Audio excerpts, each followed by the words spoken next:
Hi hello నమస్తే welcome to Telugu Prabha.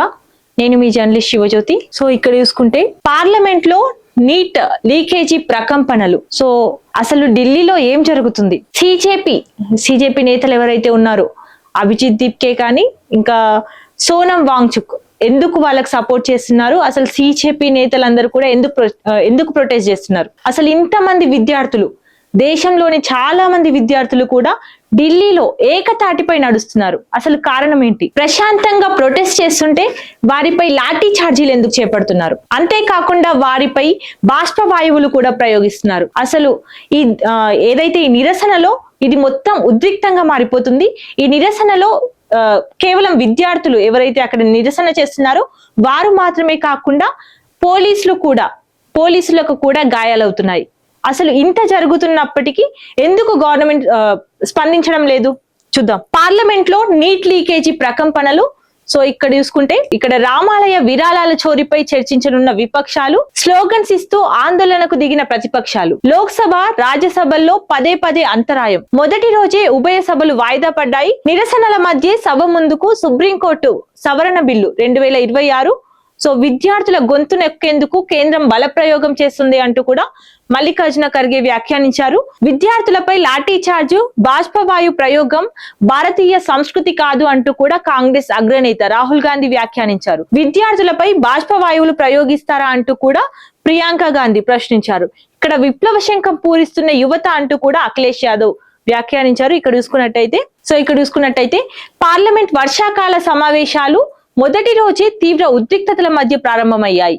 NEET UG 2026 పరీక్షల paper leakage కుంభకోణం, అలాగే అయోధ్య శ్రీరామ జన్మభూమి తీర్థ క్షేత్ర ట్రస్ట్ లో నిధుల దుర్వినియోగం జరిగినట్లు ఆరోపణలపై కాంగ్రెస్ నేతృత్వంలోని ప్రతిపక్షాలు సభలో తీవ్ర ఆందోళనలకు దిగాయి. సో ఈ రెండు కీలక అంశాలపై తక్షణమే చర్చ జరపాలని డిమాండ్ చేస్తూ విపక్ష సభ్యులు స్లోగన్లు ఇస్తూ ఉభయ సభలను ముట్టడించారు. ప్రతిపక్షాల నిరసనలు, నినాదాల హోరు మధ్య సభను నడపడం సాధ్యం కాకపోవడంతో లోక్సభ, రాజ్యసభల్లో పదే అంతరాయం కలిగి చివరకు మంగళవారం ఉదయం అంటే ఈ రోజు 11 గంటలకు వాయిదా పడ్డాయి. సో ఈ తీవ్ర గందరగోళం, విపక్షాల నిరసనల మధ్య లోక్సభలో కేంద్ర న్యాయశాఖ మంత్రి అర్జున్ రామ్ మేఘ్వాల్ ఒక కీలక బిల్లును ప్రవేశపెట్టారు. సుప్రీంకోర్టులో గరిష్ట న్యాయమూర్తుల సంఖ్యను 33 నుంచి 37కు పెంచుతూ కేంద్ర ప్రభుత్వం గతంలో జారీ చేసిన ఆర్డినెన్స్ స్థానంలో 1956 నాటి చట్టాన్ని సవరిస్తూ సుప్రీంకోర్టు సవరణ బిల్లు 2026ను ఆయన సభ ముందుకు తీసుకొచ్చారు. సో వీటితో పాటు జాతీయ గేయం వందే మాతరంను అవమానించిన లేదా ఆలపించకుండా అడ్డుకున్న క్రిమినల్ నేరంగా పరిగణించేలా రూపొందించిన మరొక ప్రాధాన్య కలిగిన బిల్లును రాజ్యసభలో ప్రవేశపెట్టేందుకు ప్రభుత్వం జాబితా చేసింది. ఈ వర్షాకాల సమావేశాల్లో నీట్ లీకేజీ, రామాలయ ట్రస్ట్ అవకతవకలపై ప్రభుత్వాన్ని నిలదీసేందుకు ప్రతిపక్షాలు పట్టుబడుతుండటంతో రాబోయే రోజుల్లో సభ మరింత వేడెక్కే సూచనలు కనిపిస్తున్నాయి. ఇక్కడ చూసుకుంటే రాజ్యసభలో నీట్ అంశాన్ని లేవనెత్తిన ఖర్గే సో పార్లమెంట్ వర్షాకాల సమావేశాల మొదటి రోజే నీట్ పేపర్ లీకేజీ వ్యవహారం ఉభయ సభలను తీవ్రంగా కుదిపేసింది. రాజ్యసభ సమావేశమైన వెంటనే ప్రతిపక్ష నేత మల్లికార్జున ఖర్గే ఈ అంశాన్ని లేవనెత్తుతూ ఇది లక్షలాది మంది విద్యార్థుల భవిష్యత్తుకు సంబంధించిన తీవ్రమైన సమస్య అని తను పేర్కొన్నారు. సో ఢిల్లీలోని జంతర్ మంతర్ వద్ద కాక్రోచ్ జనతా పార్టీ సిజేపీ ఆధ్వర్యంలో వేలాది మంది విద్యార్థులు శాంతియుతంగా ఆందోళన చేస్తుంటే ప్రభుత్వం వారిపై లాఠీ చార్జ్ చేయించి బలప్రయోగంతో నిరసనకారుల గొంతు నొక్కేందుకు ప్రయత్నిస్తోందని సభలో తీవ్ర ఆరోపణలు చేశారు. సో ఈ నేపథ్యంలో విపక్షాల నినాదాలు, గందరగోళం మధ్య రాజ్యసభ చైర్మన్ సిపి రాధాకృష్ణన్ సభను మధ్యాహ్నం 12 గంటల వరకు వాయిదా వేసినట్టు తెలుస్తుంది. సో ఇక్కడ చూసుకుంటే కేంద్రంపై రాహుల్ గాంధీ కూడా నిప్పులు చెరిగారు. ఏదైతే నీట్ పరీక్షా విధానంలో లీకేజీ ఈ వ్యవస్థపై ఏదైతే సిజేపీ నేతలు ఉన్నారో సిజేపీ నేతలు ముఖ్యంగా ప్రధానంగా 3 డిమాండ్లతో ముందుకొచ్చారు. సో ఏవైతే 3 డిమాండ్లు ఉన్నాయో ఆ 3 డిమాండ్లకు ప్రభుత్వం అంగీకరిస్తే ఇప్పటికిప్పుడే సోనం వాంగ్చుక్ ఇప్పటికి 21 రోజుల నుంచి కూడా తను నిరాహార దీక్ష చేస్తా ఉన్నారు. ఆమరణ నిరాహార దీక్ష చేస్తున్నారు. ఏవైతే 3 డిమాండ్స్ ఉన్నాయో వాటిని అంగీకరిస్తే ఇప్పటికిప్పుడే తను దీక్ష విరమించుకుంటానంటూ కూడా సోనం వాంగ్చుక్ తెలిపారు. సో ఇక్కడ చూసుకుంటే 3 షరతులకు అంగీకరిస్తే దీక్ష విరమిస్తానంటూ కూడా సోనం వాంగ్చుక్ సంచలన లేఖ విడుదల చేశారు. సో నీట్ పరీక్షల పేపర్ లీకేజీలకు నిరసనగా విద్యారంగంలో పారదర్శకత కోసం 21 రోజులుగా ఆమరణ నిరాహార దీక్ష చేస్తున్న ప్రముఖ విద్యావేత్త, సామాజిక కార్యకర్త సోనం వాంగ్చుక్ తన దీక్ష విరమణపై కీలక ప్రకటన చేశారు. తన ఆరోగ్యం క్షీణించడంతో ఢిల్లీ పోలీసులు ఆయనను బలవంతంగా ఆసుపత్రికి తరలించగా దాన్ని ఆయన అక్రమ నిర్బంధంగా అభివర్ణించారు. ఆసుపత్రి బెడ్ నుంచే తను రాసిన ఒక లేఖను సోషల్ మీడియా వేదికగా పంచుకున్నారు. కేంద్ర ప్రభుత్వం తన 3 ప్రధాన షరతులను అంగీకరిస్తేనే తాను ఈ దీక్షను విరమిస్తానంటూ తను స్పష్టం చేశారు.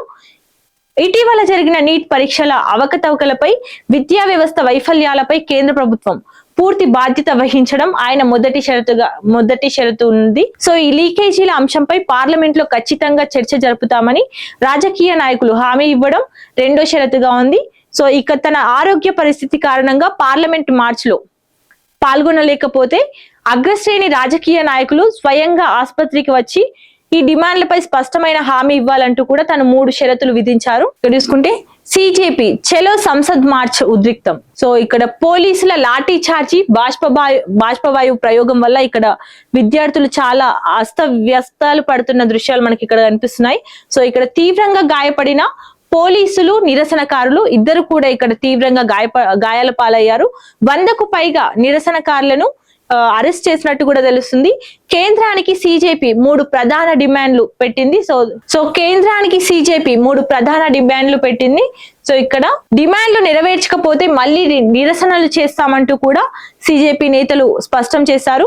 ఇక్కడ చూసుకుంటే పార్లమెంట్ వర్షాకాల సమావేశాల మొదటి రోజే దేశ రాజధాని ఢిల్లీలో తీవ్ర ఉద్రిక్త వాతావరణం నెలకొంది. నీట్ పరీక్షల అక్రమాలకు బాధ్యత వహిస్తూ కేంద్ర విద్యాశాఖ మంత్రి ధర్మేంద్ర ప్రధాన్ రాజీనామా చేయాలనే డిమాండ్ తో కాంగ్రెస్ జనతా పార్టీ పిలుపునిచ్చిన చలో సంసద్ మార్చ్ రణరంగంగా మారింది. ఈ ప్రదర్శనలో నిరసనకారులకు భద్రతా సిబ్బందికి మధ్య జరిగిన ఘర్షణల్లో 50 మందికి పైగా పోలీసులు, మరో 50 మందికి పైగా నిరసనకారులు తీవ్రంగా గాయపడ్డారు. సో నిరసనకారులు అకస్మాత్తుగా భద్రతా దళాలపైకి రాళ్లు రువ్వడంతో పరిస్థితి అదుపు తప్పింది. దీంతో శాంతి భద్రతలను కాపాడేందుకు లాఠీ చార్జ్ చేయాల్సి వచ్చిందని పోలీసు వర్గాలు వెల్లడించాయి. సో ఈ ఘర్షణల నేపథ్యంలో 100కు పైగా నిరసనకారులను పోలీసులు అదుపులోకి తీసుకొని ఢిల్లీలోని వివిధ పోలీస్ స్టేషన్లకు, తాత్కాలిక నిర్బంధ కేంద్రాలకు తరలించినట్టు తెలుస్తుంది. సో ఇక్కడ చూసుకుంటే ఆ 56 ఏళ్ల యువకుడి గురించి కాదు అంటూ కూడా రాహుల్ గాంధీని ఉద్దేశించి మన ప్రధాని మోదీ వ్యంగ్యపు మాటలు వ్యాఖ్యానించారు. సో ఇక్కడ స్కై రూట్ విజయంపై ప్రశంసిస్తూ ఈ టాపిక్ తీసుకొచ్చారు. సో దీనిని ఖండించిన మల్లికార్జున ఖర్గే 56 ఇంచుల ఛాతీ ఏమైందంటూ కూడా నిలదీశారు. సో నీట్ రామాలయ ట్రస్ట్ వివాదాలపైన మోదీపై తీవ్ర ఆగ్రహం వ్యక్తం చేశారు.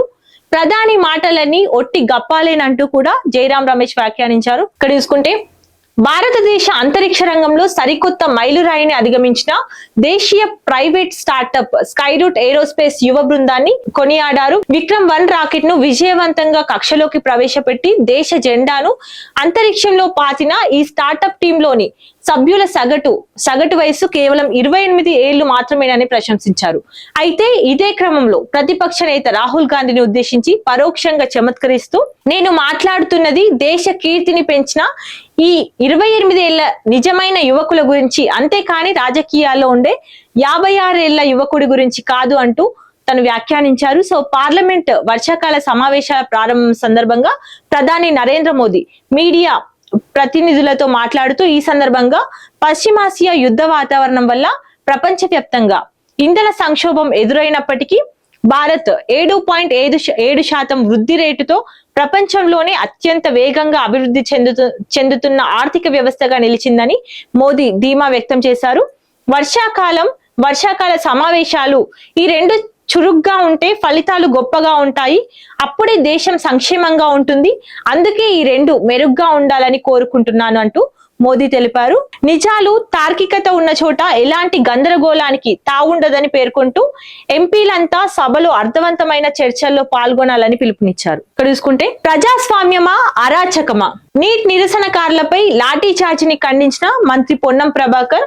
సో కేంద్ర విద్యాశాఖ మంత్రి ధర్మేంద్ర ప్రధాన్ రాజీనామా చేయాలంటూ కూడా మన మంత్రి పొన్నం ప్రభాకర్ డిమాండ్ చేశారు. ఢిల్లీలో నీట్ పరీక్షా వ్యవహారంపై న్యాయం కోరుతూ పార్లమెంట్ వైపు శాంతియుతంగా మార్చ్ నిర్వహించిన విద్యార్థులు, యువజన సంఘాలపై పోలీసులు లాఠీ చార్జ్ చేయడాన్ని రాష్ట్ర రవాణా, బీసీ సంక్షేమ శాఖ మంత్రి పొన్నం ప్రభాకర్ ఖండించారు. ఈ ఘటన ప్రజాస్వామ్య విలువలకు విరుద్ధమని సోమవారం విడుదల చేసిన ఒక ప్రకటనలో పేర్కొన్నారు. విద్యార్థులు తమ భవిష్యత్తుకు సంబంధించిన న్యాయమైన డిమాండ్లతో శాంతియుతంగా నిరసన వ్యక్తం చేస్తుంటే వారి గొంతును అణిచివేయడానికి బలప్రయోగం చేయడం ప్రజాస్వామ్య స్ఫూర్తికి విరుద్ధమని మంత్రి విమర్శించారు. సో ప్రశ్నించిన వారిపై లాఠీలు ఎత్తడం కేంద్ర ప్రభుత్వ వైఖరిని ప్రతిబింబిస్తోందని మండిపడ్డారు. నీట్ పరీక్షల నిర్వహణలో చోటు చేసుకున్న అవకతవకలు, పేపర్ లీకేజీ ఘటనతో దేశవ్యాప్తంగా లక్షలాది మంది విద్యార్థులు, వారి కుటుంబాలు ఆందోళనకు గురవుతున్నాయని మంత్రి పొన్నం ప్రభాకర్ పేర్కొన్నారు. ఈ వ్యవహారానికి రాజకీయ బాధ్యత వహిస్తూ కేంద్ర విద్యాశాఖ మంత్రి ధర్మేంద్ర ప్రధాన్ వెంటనే తన పదవికి రాజీనామా చేయాలంటూ ఆయన డిమాండ్ చేశారు. సో ఇక్కడ దేశ యువత భవిష్యత్తు ప్రశ్నార్థకంగా మారిన ఈ పరిస్థితిలో ప్రధానమంత్రి నరేంద్ర మోదీ మౌనం ఎందుకు వహిస్తున్నారంటూ కూడా మంత్రి ప్రశ్నించారు.